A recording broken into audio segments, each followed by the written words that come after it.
What's up, everyone? It's Saturday, which means it's time for Botond's Breakdowns. That's Botond from Budapest. I'm Grant Cohn from Oakland, California, and we're going to be talking about the team that plays in Santa Clara, Botond.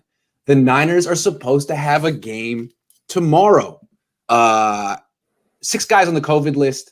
The Rams canceled practice yesterday because they got their own issues. Why won't the NFL respect the Niners' illness issues the way they will for a team in, say, Baltimore or Tennessee? Well, first of all, hey, everyone. As usual, I'm always glad to be here.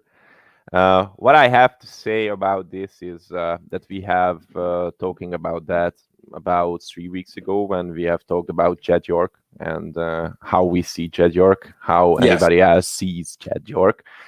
And I think that could be because the lack of respect for the organization, for the owner of the organization. I think that there's no one who respects Jed York, and except, of course, the people who are working for the 49ers right now. I can't find anyone because they're else. paid to respect him. Yeah.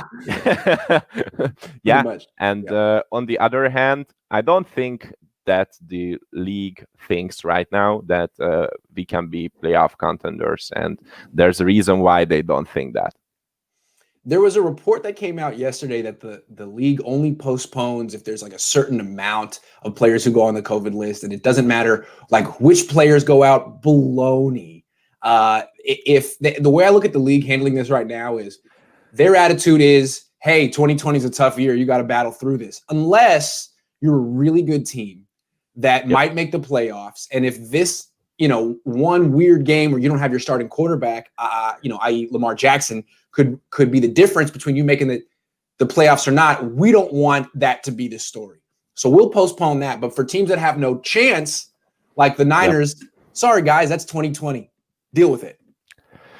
Yeah, and how I see that it's not okay. I think it's not fair against the teams like the 49ers or other things like that, because what we have shown this week that the league postponed the Baltimore Ravens, Pittsburgh Steelers game just because some COVID issues, but they did it again, and right now I haven't found any information that the league will postpone our game. And we have quite the same issue, I think.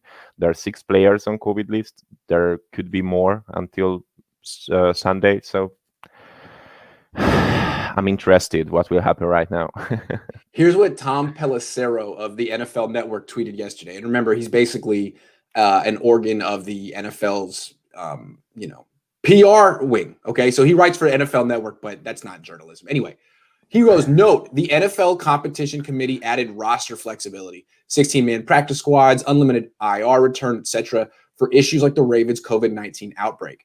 The stance has been any schedule changes are medical decisions, not competitive decisions. Who's out is irrelevant. To which I say, yes, sure, buddy. Yeah.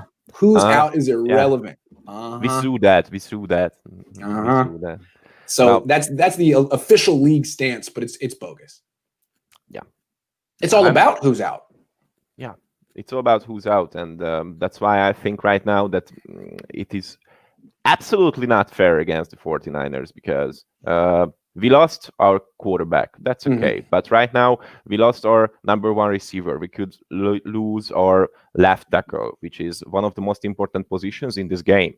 And nobody talks about, okay, we should just postpone the game of the 49ers. Because keep going. It's ego for them. Big deal. Yeah. The way I look at this is it's basically Jimmy Garoppolo's fault. The NFL likes Jimmy. They market him. They like his face. They like his story. The fact that he came from New England and was gonna be the heir apparent for Brady. All that stuff.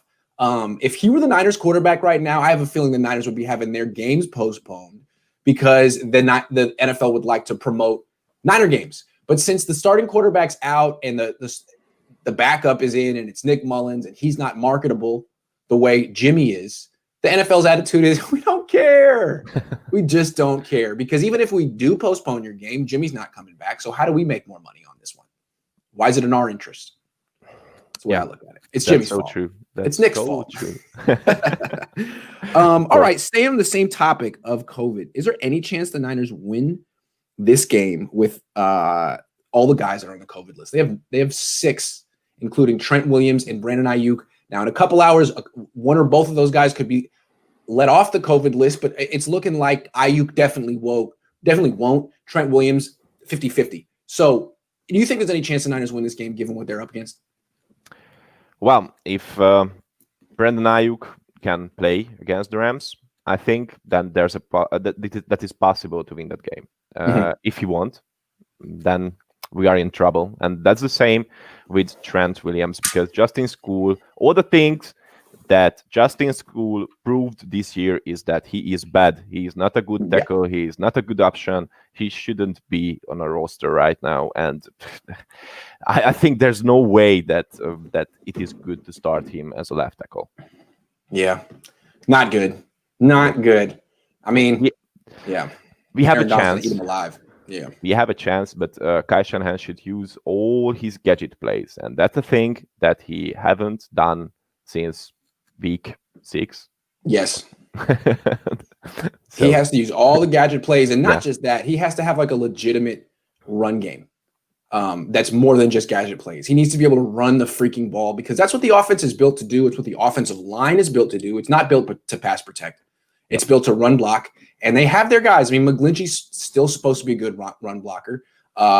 Justin School did well with that last year. I have a feeling Joe Staley's retirement affected every single offensive lineman, because they all look underweight. None of them look like they actually had a good offseason workout program going on. And maybe that's because they were relying on Joe Staley to tell them what to do when he wasn't there this time. I don't know what it is, but I mean, even without Trent Williams, even without Brandon Ayuk, if they can just run the ball for like 4.5, 5 yards a carry the way they used to, I don't have any questions about the defense. I don't have any questions about the defensive coordinator. 2 weeks to prepare for Sean McVay. I think Robert Saleh is going to have this group ready. I think the game plan is going to be on point, and the players are going to be flying around. I just don't know what the run game is going to be like. I figured the narrative coming into this season was that was all scheme, that the Niners were going to have a great run game no matter what, no matter which running back was on the field because of Kyle and his scheme. Well, what's up with that? Where's that? Yeah, and that's a good question. And what I said whole year, that Kyle is a genius. We all knew that, but we don't know where did that genius go this year. So I haven't seen him only for a few times against the Rams, against the Pats, and that's all.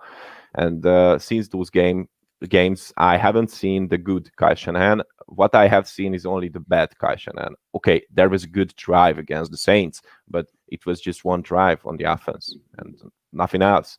So my concerns are that every time we said this year that we should run the ball, since we are speaking about American football every weekend, we said that the key is to run the ball. And whenever we say that, said that we should just run the ball, we just did that really poorly. So we were bad running the ball in the past few weeks. Of course, it can be a reason. It can be because of missing Wilson and Mostert, but we can say that's why the run game struggles. But the run blockers aren't so good on the offensive line right now. And we also missed Deebo Samuel. Hopefully this weekend, tomorrow, when we are going to get some of these guys back, we just can't find the shoes to run the ball again decently, hopefully. To me, the difference between this season and last season is basically the run game. It's not necessarily the quarterback play, because that's a function of the run game in this offense. It's all about play action. It's not necessarily the defense. It's not as good of a defense as it was last year, but it's still a winning defense. The difference is the Niners can't run the ball anymore. And again, like the narrative last year was that it didn't matter which running back was on the field. It could be anyone. Kyle Shanahan was going to get those guys big time running lanes, and that's what he does. And he did that last year. I really thought he and the run game coordinator, Mike McDaniel, were a step ahead of the rest of the league. This year, it seems like the league did their homework, watched the Niners extensively in the offseason because they went to the Super Bowl, and pretty much duped out their running game. And every team has a plan now to stop the end around. It just seems like any success the Niners have in the run game is based on, pure talent, like Raheem Mostert being good or Deebo Samuel being good. It's not as easy as it used to be. And that's interesting because as Robert Saleh stays a step ahead of the rest of the league schematically and keeps offenses on their toes, I don't know what we're going to get from Robert this week. His defense is totally different this week. Kyle, it's like, I know exactly what we're going to get from Kyle. We're going to shut down his run game this way. I mean, Dennis Allen with the Saints shut down the whole run game simply with a nickel blitz that they used on the first play of the game. They used it all throughout the game, and Kyle couldn't beat it in any single way. So, I think he's getting figured out a little bit, and he needs to keep evolving. Yeah, and that's my greatest concern when I'm thinking of Kyle Shanahan, because whenever he went to a team, he was good. He made a good offense, but only for a short time. That's right. And right now, what I see is that Salah went to the next level, and Kyle Shanahan just stays on the same level that he was on last season, and he just couldn't renew himself. So, and that's a problem. We just running the same schemes that we did last season, and when you, as an offensive coordinator or as a head coach, don't do your homework and don't develop yourself to the next level next year, then it's going to be a hard year for you, and that's what we are seeing right now. Absolutely. And again, I think it was predictable. Kyle Shanahan coming off a Super Bowl appearance in which he pretty much convinced himself he should have won. He didn't take any blame for the loss. And then getting that 6-year contract extension, I think it was kind of predictable to see that Kyle Shanahan wouldn't evolve at all. And he would kind of rest on his laurels a little bit and be like, all right, here we go. I'm going to try it again. Robert Saleh did not get an extension. He's still trying to get that head coaching job. He approached this year with the same level of intensity and drive that Kyle approached last year, because I firmly believe that Kyle Shanahan was on the hot seat last year. He needed to make the playoffs. You can't miss the playoffs the first 3 years of your tenure. You usually get fired. Most coaches do. So, I mean, he knew that. I think he knew if he didn't get a playoff appearance, it would at least be dicey. So he came in the season on fire. I mean, it was really, really impressive what he did last year. And now it's like there's no more incentive for him to work that hard.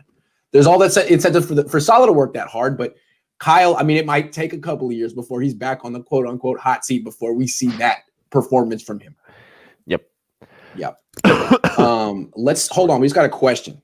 Even without Ayuk, they still have Kendrick Bourne, Richie James, and Deebo coming back. Can they work around that? School at left tackle is scary, though, if that's the case. We don't know if it's going to be School. We're going to find out in a couple hours. But I'm not writing off the Niners in this game. I think the defense is going to be good. I think the defense is going to be ready to go. And this is what I want to say. If Nick Mullins can stop turning the ball over, the Niners win this game. If they have a run game and Nick Mullins can be a game manager, they win. They haven't had that formula. They've been, hey, we got a defense, no run game. Nick, go back and drop back and, play like Steve Young. Go get him. Go get him, man. No, just be a game manager in this game. Hand the ball off. Don't turn the ball over and win with a run game and a defense. They can win that way. But I don't know. Can Kyle figure out some runs that work? Well, yeah, that's something that worries me. And the other thing is that we lost Trent Williams. Okay, we saw that last time that Daniel Brunskill did a decent job stopping Aaron Donald. But right now, I'm a bit concerned because I don't think that they will do the same mistake that they did last game against us. So if we can't stop Aaron Donald, then we can have a really, really hard time. And the thing is that if I was the defensive coordinator of the Rams, I would just put Aaron Donald into the defensive end position on Mike McGlinchey, on Justin School, and I would rip those guys all the time. I think that's the key. If they put Aaron Donald into a good position, if they find out how to make Aaron Donald successful, then this game will be a pain for us. But I don't think that we can't win this game. But there are some factors which we didn't see in the last few games. And those factors have to work. They have to work something out. Yeah, and one more thing that we haven't mentioned, working against the Niners. In the first game, Daniel Brunskill played right guard and did a great job. Yeah. A great job. And it wasn't the first time he's done a great job against Aaron Donald. There's something about that matchup that Brunskill does well. Now he's a center. Now the starting right guard is a rookie named Colton McKivitz, I think making his first career start. And what's funny is the guy who's supposed to be starting is veteran Tom Compton, who apparently suffered a concussion in walkthroughs on Friday. And my question is, how in the world is it physically possible to suffer a concussion when you're walking around? I'm sure he did. But part of me is wondering, is this the Aaron Donald flu? Is this what happens when you got to play against Aaron Donald? It's like, oh, my back hurts. My head hurts. Everything hurts, coach. Can I not play this week? Let Colton give it a shot. Well, no, I'm sure he has a real concussion. Some years ago, when my brother had a concussion, I made some research about it. And what I found out is you can have a minor concussion just because you are breaking a candy with your teeth. True. Interesting. Interesting. Maybe that happened. Be careful. Definitely breaks your teeth with that. Yep. Question. All the gadget plays are slowly going to stop working until we get a quarterback that can make throws down the field. Yeah, that's true. I mean, if the safeties aren't biting on any of the clear out routes, then they're just gonna be in the backfield real fast whenever those guys catch the ball behind the line of scrimmage. So yeah, I mean, Nick Mullins has to make throws downfield, but the thing is, he has been making throws down the field. Statistically, he's a good downfield thrower. The issue is no run game and turnovers. No run game and turnovers and special teams problems too. Yeah, and we are talking about gadget plays and Jimmy Gimmies for weeks right now. And as far as I remember, I saw about 2 Jimmy Gimmies while Mullins is the starter for the 49ers. Yeah. Yeah, so, like maybe a couple. Yeah. One more thing too. The Niners, they say you have to win 2 out of 3 phases of a football game to win the game. And I feel like the Niners keep winning their defensive matchup, but they're losing offense and special teams. If they could just clean up special teams and consistently win with their defense and special teams, they should win games. But again, they lost to the Saints because of special teams. They got to figure that out. If they keep trotting out Trent Taylor as the punt returner against the Rams, then I don't see how. I mean, if they have Brandon Ayuk back, well, I guess he can't do it. Deebo Samuel, someone better, please. Anyway, just do something, please. Just do something, please. Okay, let's move on. Should the league end this season now? I mean, it seems like cases are going up worldwide, and it's not going to stop by January. It's just going to be each week going forward is going to be each team with more and more COVID cases. The league is trying to soldier through it because they've made it this far. There's a lot of money at stake. Should they end the season? Will they end the season? Where is this going? Well, right now, what I think of is that they should. And it's maybe because I'm a bit... Well, first of all, I was skeptical about COVID-19 first time when I heard of it. But a couple of weeks ago, one of my fellow teammates died in COVID-19. So since then, I'm so sorry. I'm concerned. I'm concerned because what I see is that if as time goes on, more and more people is getting ill, is getting infected, and NFL and sports like that, soccer and basketball, baseball, other team sports like that. Those sports are just good ways to get infected, and of course, these players are in a good shape. They have all the medical staff and other people who are helping them to get through the virus. But what if someone just dies? It takes one person dies. Yep. One 330-pound offensive lineman who. Then it's pre-diabetic or something. Yeah.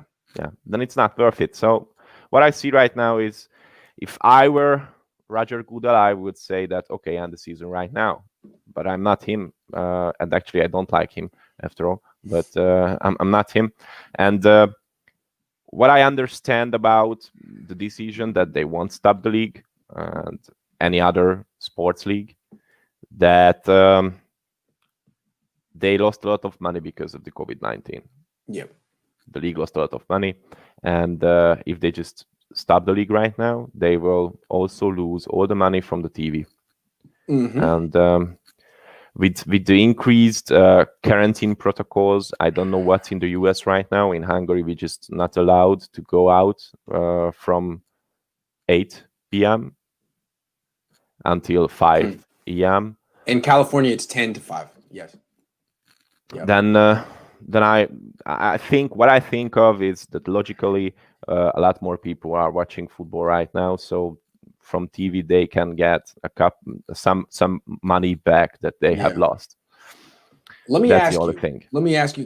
I can't argue against you. You're right. You're absolutely right. But let me propose an alternative. Let me speak on behalf of the league. I'll be the league's lawyer right now because we want to make some money here, Botond, and we don't care about anyone. Okay, so what's going on is look at what the NBA did in April. Was it April? So that was the original explosion of COVID-19 around the original spike, and the NBA did the right thing. They stopped playing. They had to stop playing, but they didn't cancel their season. They postponed it. And when they started up again, they had this weird thing where they pretty much went straight to the playoffs. There were more playoff teams than usual. And they created this bubble where all the players and teams were in one area, and they went straight to the playoffs. And they finished the season the best they could. Could the NFL postpone until whenever this wave is over, maybe February? And start up right away with the playoffs instead of having 7 teams, maybe go 8 or 9 for each conference, and have a tournament in Omaha, Nebraska, or wherever, where everyone is in the same place and they all get quarantined. I don't know. There's more players. It's harder to do. It's a way bigger. I don't know if they can do it, but the NBA did pull it off. So what do you think? That should be a possibility, I think, right now, and that should be a thing that those people who are talking about, who can decide what will happen in the next few months. I'm absolutely sure that they are speaking about that all the time. If I remember well, some journalist wrote it down about a month ago that it can be possible also in the NFL. But the only concern I have is that NFL rosters, in an NFL rosters, there are much more players than in an NBA no question. roster. There's no question. So that's a big bubble. Yeah, that's a really big bubble. Yes, they should just empty a town where they just put all the NFL players who should be there. So should be possible, but I don't think it is really possible. Maybe the people of Green Bay can donate their houses to the NFL. Yeah. Everyone in Green Bay will leave, and everyone can just move into a very small town in northern Wisconsin. Yeah. Okay, we got a question. This one wasn't planned, but I like it, so let's go with it. What if Jimmy agrees to play for less money next season? I don't see any team paying him at his current rate next year. Would he agree to a pay cut, or would he say, you know what, if I'm going to take a pay cut, I'm gonna go play for someone else. I'm gonna take that pay cut for the Patriots, not for you. I don't think that he will agree with the pay cut. Well, actually, I'm not Jimmy Garoppolo. Yeah. I'm just trying to be Jimmy Garoppolo right now, but I can't be Jimmy Garoppolo. I'm not as handsome as him, of course. Hey, you're pretty handsome, man. Thank you. It means a lot. It means a lot. So, if I were Jimmy Garoppolo in his state right now, I wouldn't say yes for a pay cut, and I don't think that he will say yes for a pay cut. Actually, a serious pay cut. Yeah, should be a serious pay cut because of the salary cap situation next year. I just don't understand how the Niners could ask for that. I mean, what would they say to him? Because as the agent, he would be like, okay, so let me get this straight. You get my client hurt because you didn't address the offensive line the way you should have. He misses most of the season, plays hurt, comes back, tries to save your butt, gets hurt again, and now you're asking him to take a pay cut? For what?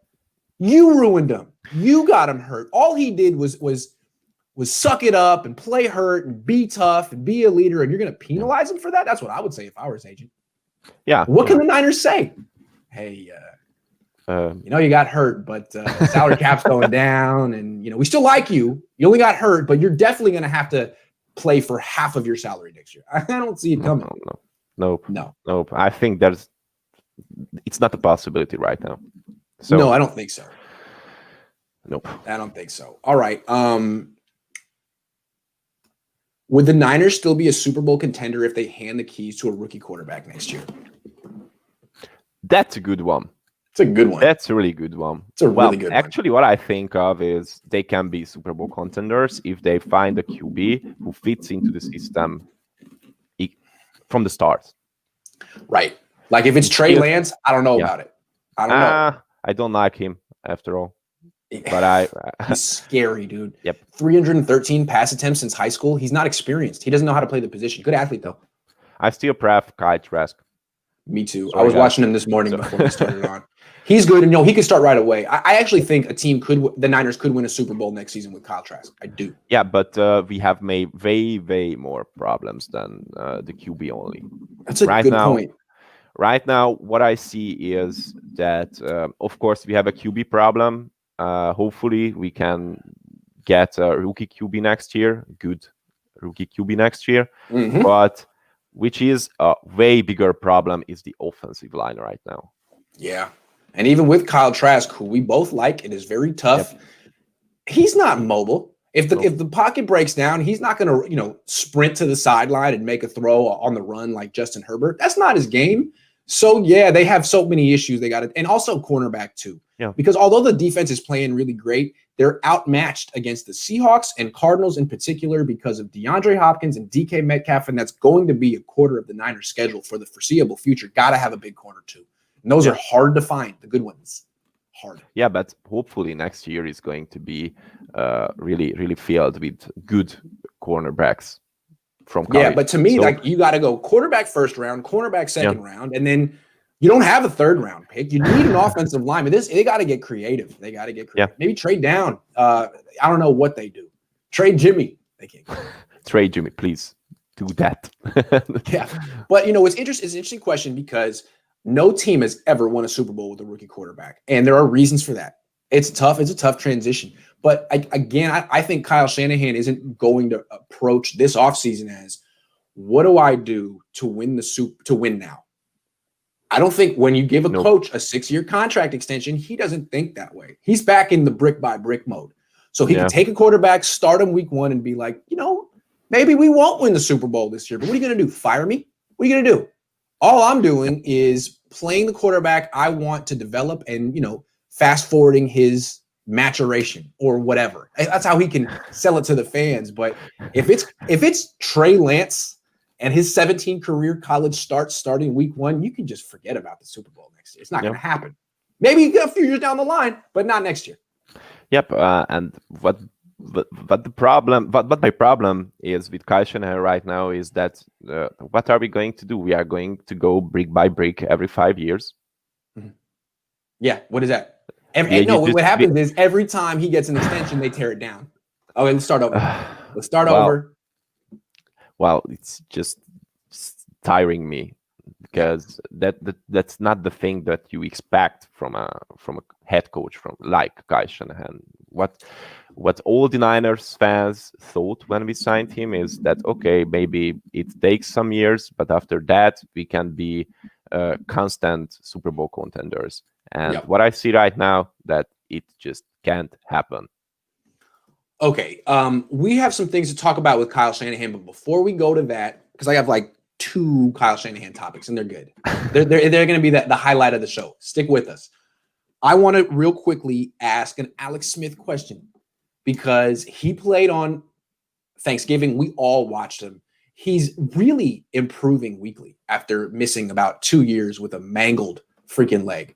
Not a free agent next year, but the Washington football team could cut him. How realistic is it that Alex Smith could be on the 49ers next year? Actually, if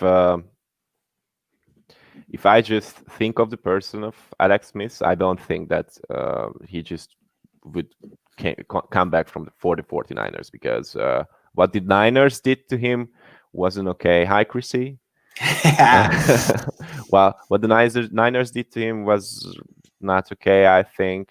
After he built him up again, those transition into Colin Kaepernick wasn't so nice from Jim Harbaugh, but but after all these years, I think it can happen. But as I read before, as I heard, the Washington is not considering just cutting Alex Smith. That's the thing. Because they want to extend the contract of him. So I don't think that he can be a possibility for the future quarterback of the 49ers. That's, I think, the ironic thing right here is he's actually playing so well right now. He's not great, but he's playing his way on the Washington team next year. Like, they're going to win that division. They're going to win the NFC West with probably 6 wins. And I don't know if they'll win a playoff game, but he gives any team credibility. He wins more than he loses. Dwayne Haskins looks like a total freaking bust. I think it'd be more likely that they get rid of Haskins than Alex Smith after this season. So the Niners may not even have the opportunity to get him. Which would be too bad, because it would be such a triumphant return. Yeah, I like Alex Smith. I think that I would be happy if we could get him, but I don't think that we can get him. Botond, who'd you rather have, a healthy Jimmy G or Alex Smith? Alex Smith. A healthy Jimmy G is like, what is like a healthy Jimmy G? That's like it was in unicorn. 2017. It's a unicorn. You know what I mean? It's like the Loch Ness Monster. Like, I would love to hang out with the Loch Ness Monster, but it just doesn't exist. The problem with Jimmy G, I think that we're seeing, is that he's a hell of a quarterback, but only when he's 100% healthy. And that's not particularly often. I mean, it happened. Like the fact that 2019 happened is almost like, wow, how did he do that? 20 games, not getting hurt. 19, congratulations. Way to go. What's so cool about Smith is that the toughness, the mobility, this arm strength, and his the fact that he seems to love football despite all the stuff that's gone wrong with him. Jimmy seems like that smile's fading a little bit. Looks like that smile's fading a little bit, Jimmy. Yeah. Actually, the past few years, all the thing was that I loved in Jimmy Garoppolo just faded away. I'm not saying that he's not a good quarterback that when he's healthy, when he has the motivation to play American football. But right now in this season, what I have shown is that he just don't have the motivation to play American football. I mean, Alex Smith does. They almost blew off his leg. He had like an army injury. He could have clearly retired. He has hundreds of millions of dollars in the bank. He doesn't need to do this, and he wants to do it. I don't know if Jimmy would. I don't know how many quarterbacks would have willed themselves back from what that dude went through. That's why I like Alex Smith so much. And also, he's really smart. That's an underrated quality for a quarterback. I mean, he's really smart. And all the great things Jimmy does, you wouldn't call him a cerebral quarterback. Yeah. So, but let's give Jimmy his due. We do a lot of dumping on Jimmy. What was exciting about Jimmy when he came to the Niners and why people thought he would be better than Alex Smith is his courage and daring on third down. Alex Smith is a game manager. He won't lose the game for you, but those big third and eights, he's not really trying to win the game for you either. He's like, you know what? That's a low risk proposition. Let's just live to fight another play, get him in another situation. Jimmy, like 3rd and 9, got it. 3rd and 15, no problem. And those kind of quarterbacks are fun to watch. He just hasn't been that since in a while, since 2020 started. Hasn't been that guy. I don't know if he ever will be again. Well, actually, what I said before, first time when I was in your show, I said that I loved Jimmy when we got him, and we could still show some of those sparks from 2017 last year, but not as many times as we should have seen those sparks. And this year, okay, I know he was hurt. but he wasn't hurt first week. He wasn't. And still that was play where bad. he was like looking like he was chasing his tail Yeah. in the pocket, that to me looked like a guy who doesn't want to get hit anymore. It's like, I don't know where the hit's coming from, but I know it's coming, and I'm just going to start running around. Alex, I don't know. But I part of me feels like Jimmy's going to take a year and go back to New England and be really good. So I'm trying to be careful here because Jimmy, maybe they can rehabilitate him, but to me, it's just like, I don't know, man, you're not healthy enough. Well, actually, I wish him the best. Yeah. Because there's a reason why I liked him. Yeah. And it was mainly because of the mentality that he gave into this team. But right now, if I should choose right now from these quarterbacks, even though if Jimmy is healthy, I would choose Alex Smith. And that's because all the motivational and mentality issues that this offense has right now, starting with the offensive line. Yeah, no doubt. He's more mobile than Jimmy Garoppolo ever will be. And he has a stronger arm than Jimmy. And what I think of is that Alex Smith, after that injury, after that horrible injury that he had, he just came back this year. He's getting better every week. Even though his leg was hurt, he did some operations. I didn't remember how many, about 7, if I remember well. Mm-hmm. But besides of that, sometimes he just runs the ball like he should. And I think it's just something with his mentality, what I like right now, and what I cannot found in Jimmy. Okay. Real quick, should the Niners keep Josh Johnson as a mobile backup for 2021? It depends on if we are going to get a rookie quarterback who is as well mobile. Yeah. I mean, to me, he's on the team right now because they can have vets on the practice squad. Yeah. I don't know if they're going to be able to have as many vets on the practice squad next year. There could be different rules. You don't need to give him a roster spot. He's old. He has no upside. I'd rather have Nick Mullins on as one of the 3 quarterbacks than Josh Johnson, just because he's 24, 25, and Josh Johnson's had his opportunity. But no, they're going to have mobile quarterbacks. It's going to be someone besides Josh Johnson. It could be Justin Fields. It's looking like he's going to be the second pick in the draft, but I don't like him. And if other teams in the NFL see him the way I do, he could drop. Tony B says, great, you need to take a deeper look at Fields. He's everything Lance is and plays against actual competition. Make a film breakdown vid. Let me tell you why I prefer Lance to Fields. And athletically, you can step in whenever you want, Botond. Athletically, they're similar. I mean, Fields is really, really, really athletic. But going to Ohio State, he'd be better off going to North Dakota State.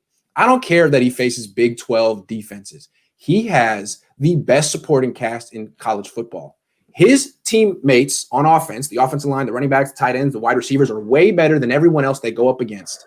So even though the Big 12 defenses are better than whatever Trey Lance is facing, the pockets are better for Justin Fields. The receivers are more open. The reads are easier. I watch him and I see a one-read quarterback who drops back and his guy's always freaking open. And then like the 1 out of 10 times when his first read isn't open, he just becomes an athlete and runs. So those are why Ohio State quarterbacks continuously fail, because of that. They're one-read athlete quarterbacks who aren't prepared for the NFL. And that's the reason why I didn't like Tua Tagovailoa when he came into the draft, because he had a so great support cast that I just didn't think of him as an elite quarterback. I just thought of him like a good quarterback with the best possible stuff to work with. Every one of his teammates on offense was a first-round pick or darn near it. Every single one. So you can't replicate that talent advantage in the NFL. That's a college football thing. That's like European soccer. You can create these juggernauts in college football, but the NFL is a parity league. The bad teams get the best draft picks. There's a salary cap. Everyone's kind of even, basically. And the differences are who had the top picks that year, who's healthy, who has the better coaches. Little tiny things. So Fields, it's like he's going to come to the NFL and be like, geez, wow, my guys aren't wide open. My first read isn't wide open every time. I actually have to like maneuver in the pocket. It's just it's the reason every single Ohio State quarterback has failed. He might be more athletic than the other ones, but Terrell Pryor was very athletic. Very athletic. I mean, Justin Fields might have a better arm than him, but Cardale Jones had a great arm, you know? So maybe. Well, Also, I think the thing with think. Lance is like you see him, you're like, well, Carson Wentz was pretty good for a while coming out of North Dakota State. They seem like they can prepare a quarterback for the NFL. Ohio State's never, ever done it. So why would you want to be taking a risk on the first one? It's okay, but some of the people will argue with you because what we are saying constantly in your show is that we would draft Kyle Trask, and he is a Florida Gators quarterback, and Florida Gators never, ever made a good quarterback. That is true. But that is true. But Florida Gators are playing pro system. That's right. For the first time only ever. In the past few years. That's right. Their coach is Dan Mullen. Yeah. Who developed Dak Prescott. So don't look at Florida so much as look at Mullen. And you say, well, Ohio State, Ryan Day, like you can't hold the Urban Meyer mistakes against him. Fair enough. But the fact of the matter is it's still the most talented team in the Big Ten. They're in the Big Ten. It's an unfair advantage. It's a run first team. Everything Fields does is a play action from the gun. It freezes the linebackers. He has wide open guys. Should have gone to North Dakota State. Would have been better served than what he did. Yep. Should we talk Kyle? Can Kyle Shanahan be consistently good? Botond? As the sample shows us, he just can't be the same team. He's never done it. He's like a mercenary. He go like in his career. He's say somewhere 2-3 years and goes to the next one. Yeah, almost like Jim Harbaugh. Yeah, this is his first chance to make it work. I don't think that he can be consistently good. And some minutes ago, we have spoken about it. Why I don't think that he can be consistently good, because what we saw from Kyle Shanahan in the past years, that when he had success with a team, he just hadn't changed anything. True. And NFL just learned the scheme that Kyle Shanahan used with the different teams, and they could just beat him. And what we are seeing right now is that he is doing the same thing that he did before, and the league is beating him again. So until he just cannot renew himself, he just can't be consistently good. Look, let me argue for Kyle real quick. Maybe he could be consistently good if he had a quarterback like Steve Young, or maybe because what he would say is, look, man, I mean, when I have a starting quarterback, I usually win. You know, a lot of my struggles come when I have CJ Beathard or Brian Hoyer or Nick Mullins at quarterback, and I mean that's a fair point. If he were to get some quarterback that was great, he'd be consistently good. But the reason he doesn't have that quarterback is he didn't want him. He didn't want Deshaun Watson. He didn't want Patrick Mahomes. So part of that's on him. On the other hand, have you ever saw or heard Kyle Shanahan said that I was mistaken? I was the reason why we lost. I think the first time when I've heard him was this year, when he said that a lot of things went wrong, coaching as well, or something like that. Yeah. He said that I should improve as well. That's about as far as he's gone, where he said, you know, none of us have done well, me included. I need to do better. But he'll say generally, in vague terms, I haven't done well enough. But then if you follow up and you say, okay, Kyle, like you just mentioned, you need to do better. Like, what specifically have you struggled with, or could you improve? And then he'll never, ever say anything of substance. So it just kind of sounds like, here, let me say the right thing without actually taking responsibility for what I did. Because players do it all the time. You talk to Nick, hey, Nick, how would you assess your play this year? He'll be like, you know, I think I'm a darn good quarterback when I'm not turning the ball over, but I've turned the ball over too much. You ask Kyle, how would you assess your performance this year? He'd be real vague. Oh, you know, not good enough. Just like all of us. Not good. Oh, yeah, you know, not good enough. Talking through his nose. Yeah. Yeah. So, I mean, let's see if he gets Kyle Trask. Maybe Kyle Trask will make him consistently good. I don't know. Maybe. Hopefully. Maybe. Okay, this is my favorite question. This is yours.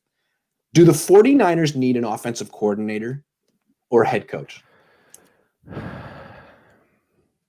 Because the idea here is that, like, if they were to hire an offensive coordinator and give him the play calling duties, then Shanahan could focus more on being a head coach, and maybe he'd be a better head coach. Or maybe he's just not head coach material. Maybe he's just an elite offensive coordinator and needs oversight. What the sample showed us in the past few years. Lions fired Matt Patricia. I'd like to take some credit for that. I'd like to take some freaking credit for that. I would just ruin him on Thanksgiving. All right, keep going. Sorry about that. Well, no problem. Actually, I'm happy. Lions. So, as the sample shows us, I don't think that Kyle Shanahan is a head coach material. I'd have to agree. Because why? What I think the perfect head coach is, he can motivate his team all the way. He can make them execute plays, even though he is not a coordinator. Maybe he is working with the coordinators, but he is the reason why players like to play American football, why they like to play for the organization, why they like to play for their teammates. And of course, sometimes the head coach has to take all the blame for losses. And have you seen Kyle Shanahan anytime take blame for a loss? No. Or can you just say just a single time when we saw that Kyle Shanahan motivated his team, as Pete Carroll did sometimes, for example? I don't like Pete Carroll, but you have to admit that he's a pretty good head coach. Oh, dude, he's one of the better head coaches. He never has a losing season. He's extremely upbeat, and he was that way at USC too. He has a exuberance and an upbeatness that makes football players like coming to work. They love play. Everyone loves playing for the Seahawks. It's fun. So yeah, that's one of the things that makes him a good head coach, not just a coordinator. He's a head coach. Yeah. So what I think of is I would go with a new head coach, Ray, and I would try to just keep Kyle Shanahan, or if it is not possible, to move Kyle Shanahan back into offensive coordinator, I would just hire an offensive coordinator and let Kyle Shanahan do the things that a head coach should do for a team. Okay, it's a trend right now that a head coach is an offensive coordinator as well, but I don't think that it is the best way for these teams, like for the 49ers. And I don't think that all the head coaches right now are head coach materials. And that's why I think that McVay did a way better job than Kyle Shanahan in the past few years. You're right. Like, the trend is just hire an offensive coordinator. You like a guy's scheme. Well, that makes him a head coach, apparently. It makes him a leader. It doesn't. There's been so many examples throughout the decades of coordinators failing. But McVay hasn't failed. McVay is a leader. He has definite leadership qualities. He's upbeat. Yeah. He's positive. I think players like to play for him. Kyle is way too loyal to his scheme. He'll never criticize his scheme. It's always the player's fault, not the scheme. The scheme works. And I think he's just too, his style of, players always say they appreciate him because he keeps it real. And I think he can motivate players because when they think that his plays work all the time, like, hey, we're going to win because Kyle's so smart. But there's nothing, he can't motivate you with his words. And I think he can kind of bring you down with his attitude. He's one of the more negative head coaches in the league. I mean, from what we've heard, the way he talks to players is, you messed up here, you messed up here, this was the wrong read, this was the wrong technique, I saw this, don't think I didn't see this. And I think the person who gets it the most is the quarterback. Every week, why'd you make this throw? How many times have I told you this is the read? To the point where the quarterback, I think, eventually loses all confidence. And we've talked about with Kyle, he bounces around. He's never been with one quarterback more than 3 years, 2 years. Yep. You know, RG3 was just never recovered mentally, physically. And Jimmy Garoppolo, he may never recover either. I feel a little bad for Jimmy. I mean, imagine how much criticism he's taken behind closed doors from Kyle Shanahan, who can't win a freaking game without him. So I don't know if he has a head coach's temperament. A head coach, here's the thing. When you ask Robert Saleh what makes Pete Carroll good and what makes Russell Wilson good. Robert Saleh worked there. He said, you know what? Wilson and Carroll both have an unbelievable positive outlook that is unmatched. They are always sure they're going to win, and that positivity is infectious. And Jim Harbaugh didn't have that, which is why I think he may not have the longevity of a Pete Carroll. Kyle doesn't have that. He's young. He could switch up his approach, but Robert Saleh does have it, which is why I think he's going to be a good head coach, not because of what he does as a coordinator, although that's important. He has the leadership ability that Pete Carroll has, and Kyle Shanahan needs to develop. Yeah, and he has the perfect temperament for a head coach. I think that maybe positional coaches like linebacker coaches or like offensive or defensive line coaches can become much easier good head coach, and it's mainly because the much more personal contact with the players that they have. And that's the thing that I think of. But of course, I've never been a head coach for an NFL team or something like that, so I don't have the experience. But what I see from the heart of Europe is that. Yeah, the thing that I think is Shanahan's problem is he's still trying to be a genius. Like, I don't think Sean McVay is trying to be a genius. He's trying to win.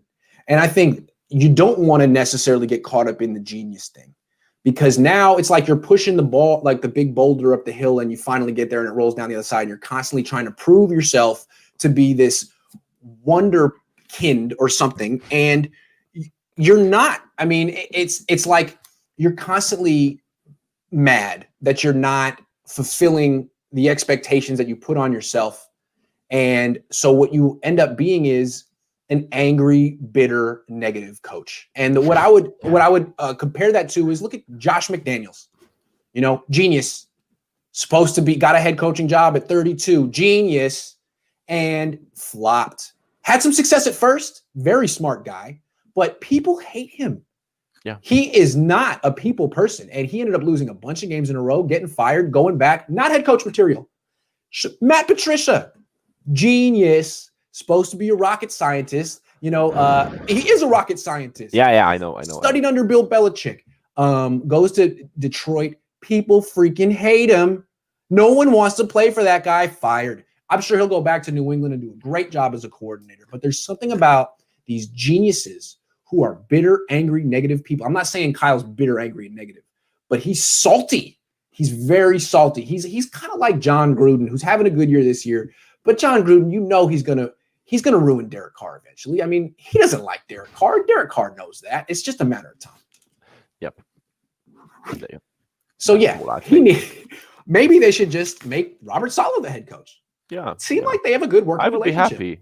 I'd be happy. You're like, you know what, Kyle, keep your paycheck. Yeah. But now he's a co-head coach. Now yeah. he addresses the team from tomorrow. Yeah. Okay, last question. Can Raheem Mostert and Deebo Samuel together make the 49ers contenders this year? Yeah. I agree. With the good game plan, which we haven't seen since weeks, they can. Yes. Because they both had a huge part in this 49ers offense this year. Mostert developed himself. He built up a lot of more muscles, and he still has good speed. I think the best speed right now from running backs in the NFL. He runs hard. He is explosive. He always has a big play potential. And that's why I think that he can turn around the things with the running game.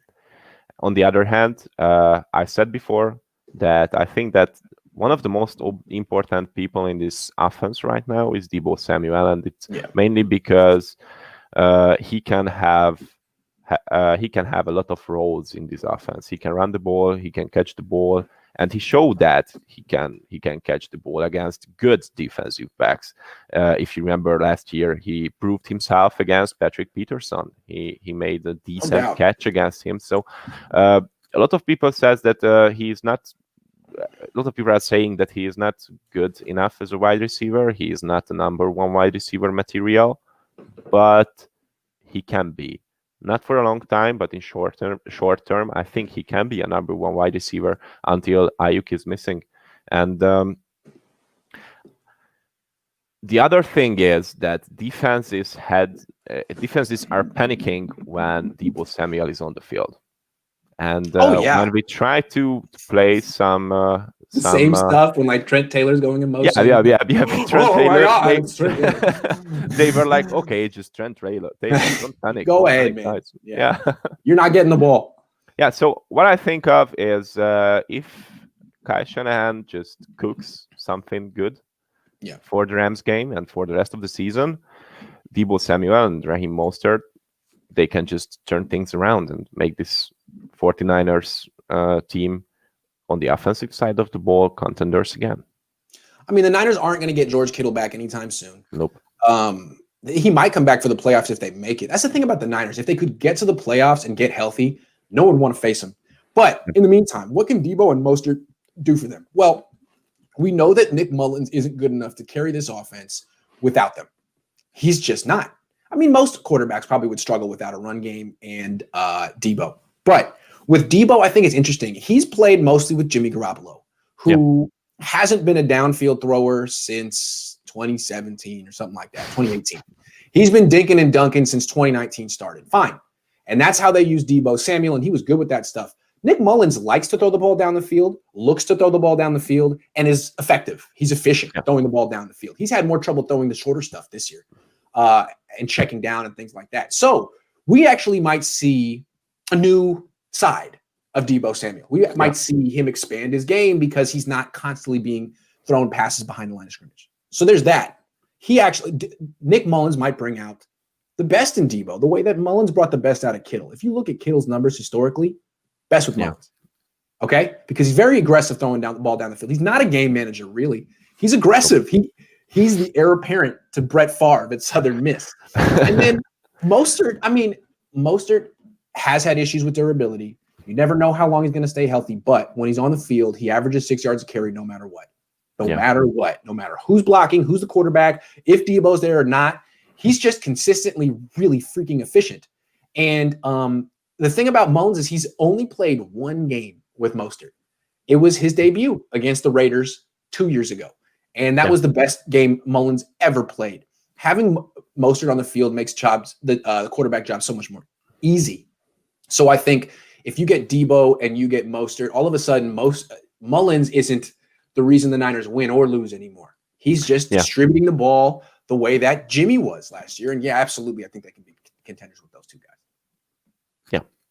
But again, I don't know how much they can affect Sunday's game because they've been out for so long. I think the Niners kind of have to find a way to beat the Rams with the guys they've had and hope that Deebo and Raheem Mostert can come on strong down the stretch. I don't know. Are you going to give Raheem Mostert 18 touches in his first game back after a high ankle sprain? Probably not. Or Deebo Samuel, are you going to give him 10 touches in his first game back after a hamstring strain? Probably not. So they're important, and they can make the Niners contenders down the line. But in this game, are they going to tip the scales against the Rams? Maybe they'll tip the scales, but they won't carry them to the scale. I don't know where I'm going with that extended metaphor. Sorry, that was terrible. Well, I think that, as I mentioned before, they can carry the 49ers to the playoffs. But next game, it's still on the shoulders of Nick Mullins and Kyle Shanahan. And the other people who are serving Nick Mullins, I'm thinking of Rust Valley. I'm thinking of Kyle Juszczyk. I'm thinking of Richie James, who proved himself some weeks ago, not as a punt returner. Mm-hmm. That's a thing that I still can't forget for him. Sorry, but I still like Richie. He's a good guy. And of course, there's Kendrick Bourne. And I think that with Kendrick Bourne, Richie James, and Rust Valley, and of course Kyle Juszczyk, it is still possible to make big numbers on the offensive side of the ball, but it really depends on the game plan that Kyle Shanahan did for the game. I'm gonna make it real clear. Sometimes I can zero in on one decision Kyle Shanahan makes that will either win the game or lose the game. If Jerick McKinnon is the starting running back against the Rams, Niners going to lose. If Jerick McKinnon has to touch the ball more than 10 times, Niners going to lose. The way I look at Jerick McKinnon is the other team should be thanking Kyle Shanahan every time Jerick McKinnon gets the ball. Thank you. He's not going anywhere. No burst, no speed, no elusiveness. Please give the ball to Jerick McKinnon. There should be a sign.